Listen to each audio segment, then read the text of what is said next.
Magandang umaga mga bata. Magandang umaga po, teacher. Ako nga pala ang magiging guro ninyo ngayon sa ARPAN. Ako si Teacher Trisha. Bago tayo magsimula sa ating talakayin, maaari bang tumayo ang lahat para sa ating panalangin? Maaari ko bang imbitahin si Fox para pangunahan ng ating panalangin? The Father, the Son, the Holy Spirit. O God Almighty, behold us thy loving truth. Amen.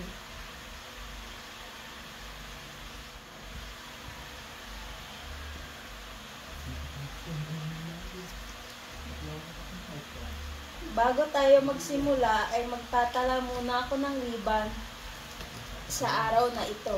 Sabihin lamang ang present kung ikaw ay nandito.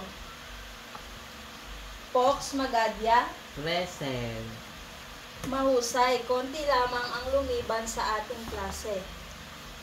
Ngayon, may napapansin ba kayo dito sa ating pisara? Opo. Anong mga inyong makikita dito? Mga pagkain, damit, at marami pang iba. Mahusay. Ang tawag dito ay insentibong chart. Ito ang magsisilbing puntos ninyo mamaya sa inyong mga gawain. Itong dalawang bata na ito, maaari nyo ba silang tulungan? Opo.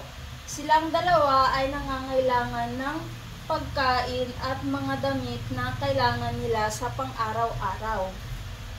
Handa si teacher na gawain para sa inyo. Gusto niyo ba yun? Opo.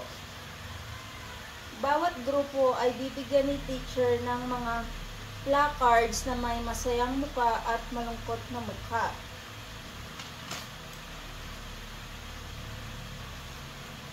Itaas lamang ang masayang mukha kung sa tingin ninyo ito ay kailangan ninyo sa pang-araw-araw, at itaas naman ang malungkot na mukha kung sa tingin ninyo ito ay hindi nyo kailangan sa mga pang-araw-araw. Maliwanag ba mga bata? Opo. Ngayon ay magsisimula na tayo.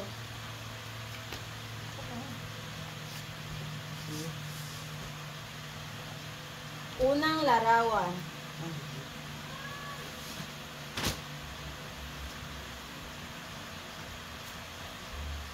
Unang larawan mga bata ay cellphone.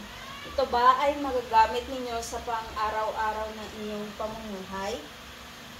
Itaas lamang ang malungkot na mukha kung hindi, at itaas ang masayang mukha kung kailangan nyo sa pang-araw-araw. Tama, ito ay hindi nyo kailangan sa pang-araw-araw. Pangalawang larawan ay ang pagkain. Ito ba ay kailangan nyo sa pang-araw-araw na inyong pamumuhay? Mahusay. Ito ay kailangan natin sa pang-araw-araw. At ang panghuling larawan ay ang damit. Kailangan nyo ba to sa pang-araw-araw? Mahusay. Kailangan natin ng damit upang proteksyonan ang ating katawan sa init o lamig na panahon. Ngayon ay nakakuha ng puntos ang pangkat 2, 2 puntos at 1 puntos naman sa pangkat 1.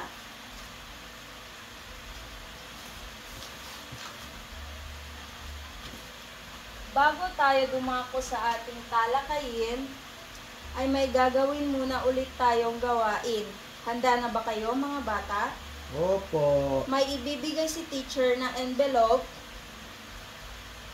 sa bawat grupo na naglalaman ng mga larawan. Idikit nyo lamang kung sa tingin ninyo, idikit nyo lamang sa loob ng papel kung sa tingin ninyo kailangan nyo ito sa pang-araw-araw, at huwag nyo idikit yung mga hindi nyo naman kailangan sa pang-araw-araw. Maliwanag ba mga bata? Bibigyan ko lamang kayo ng 5 hanggang 10 minuto para tapusin ito. Tapos na ba mga bata? Opo. Mahusay. Ang pangkat isa ay nakakuha ng tamang sagot. Ngayon, batay sa inyong ginawang aktibidad, ano sa tingin ninyo ang ating tatalakayin ngayon? Yes, Fox? Ano sa tingin mo ang ating tatalakayin ngayon base sa aktibidad na ginawa ninyo kanina? Mga pagkain at mga kailangan sa pang-araw-araw. Mahusay. Kailangan natin ng pagkain, kasuotan, at tirahan. Ngayon, babasahin muna ni teacher, pagkatapos sundin niyo lamang ako. Pagkain. Kailangan mo ng pagkain upang mabuhay. Ito ang nagbibigay ng lakas at sigla sa iyo. So, mahalagang kumain ng mga masustansyang pagkain upang makaiwas sa iba't ibang uri ng sakit. Para saan nga ba ginagamit ang pagkain, Fox? Para bigyan ng lakas at sigla ang ating katawan. Mahusay.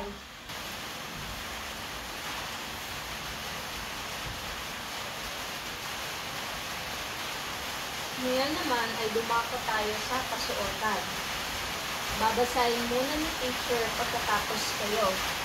Kasuotan. Kailangan mo ng kasuotan dahil nagbibigay ito sa iyo ng proteksyon laban sa init, lamig, at iba't ibang uri ng sakit. May iba't ibang uri ng kasuotan at ito ay inaayon sa panahon. May tag-init o tag-lamig. At meron din tayong pangkakasyon na kasuotan.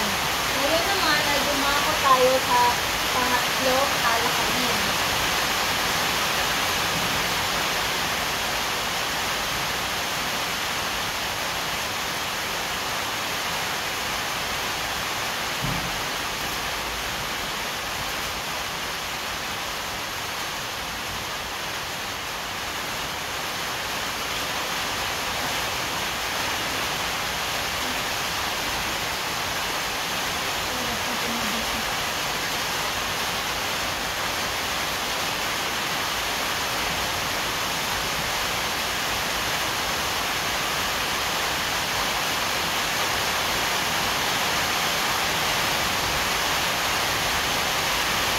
Ngayon naman ay ang tirahan.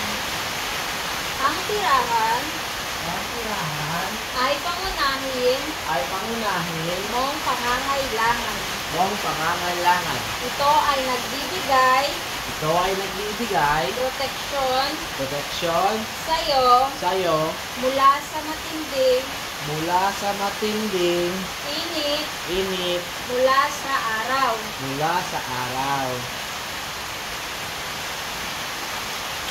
So, ang tirahan ang inyong masisilungan tuwing tag-init or tag-lamig upang makaiwas tayo sa sakit. Saan nga ba ginagamit ang tirahan? Upang mabigyan tayo ng proteksyon sa mga sakit sa araw at sa lamig. Mahusay. Ngayon ay magbibigay si teacher ng activity base sa ating tinalakay kanina. Bago si teacher magbigay ng activity, ay may iba't iba pa kayong pansariling pangangailangan tulad na lamang ng gamot. Kailangan nyo ng gamot tuwing kayo ay nagkakasakit at kailangan nyo rin ng vitamina sa inyong katawan. At higit sa lahat, kailangan nyo ng pagmamahal at pag-aaruga ng inyong mga magulang. Ngayon, dadako na tayo sa ating aktibidad.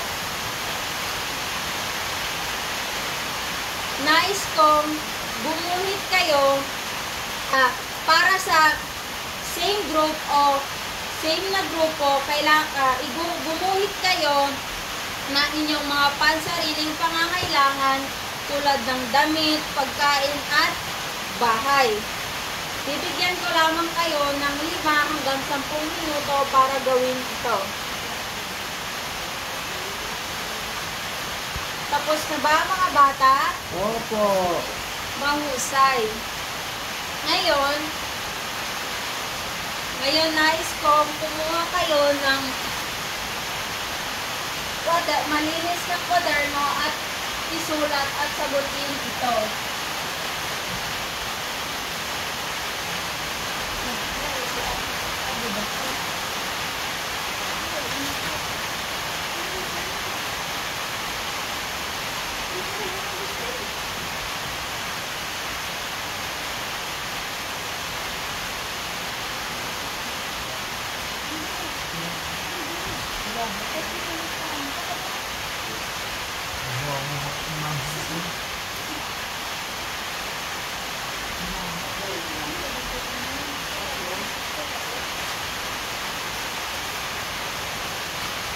Where kasi mo? We love you.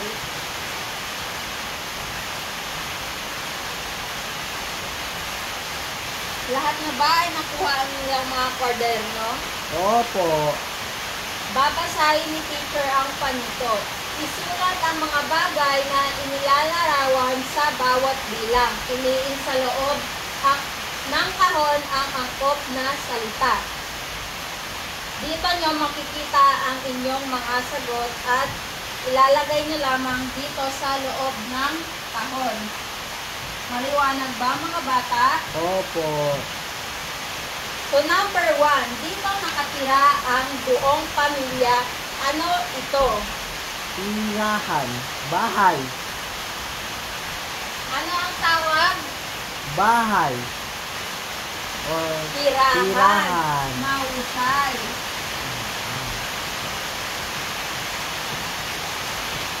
Ito ay tirahan. Number 2, ito ay bagay na ginagamit upang pananggalang sa init o lamig ang ating katawan. Ano ito? damit. Mahusay. Ito ay damit o kasuotan. Kasuotan. Number 3, kailangang inumin ito upang gumaling sa sakit ang katawan. Ano ito? Gamot. Tama, ito ay gamot. Number 4, ito ay bagay na ginagamit sa panligo upang maging malinis ang katawan. Ano ito? Sabon. Maaari mo ba itong isulat sa pizarra ko? Opo.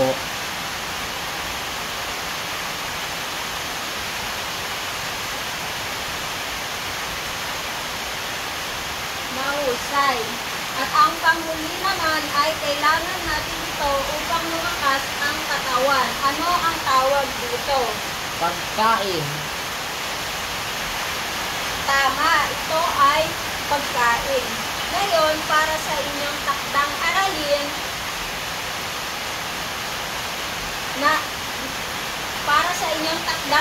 may ibibigay si teacher na mga larawan na walang kulay. Kailangan nyo lamang kulayan kung sa tingin ninyo ito ay kailangan nyo sa pang-araw-araw. Maliwanag ba mga bata? Opo. Ngayon, bibilangin na natin ang inyong mga points na nakuha kanina. Ang pagkakita ay nakakuha na sa dalawang point. Ang pagkakalawang naman ay nakakuha na sa dalawang tatlong puntos. Ang nanalo na ito ay ang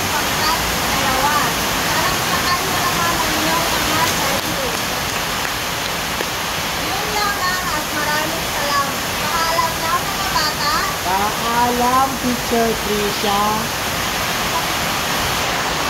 Ano?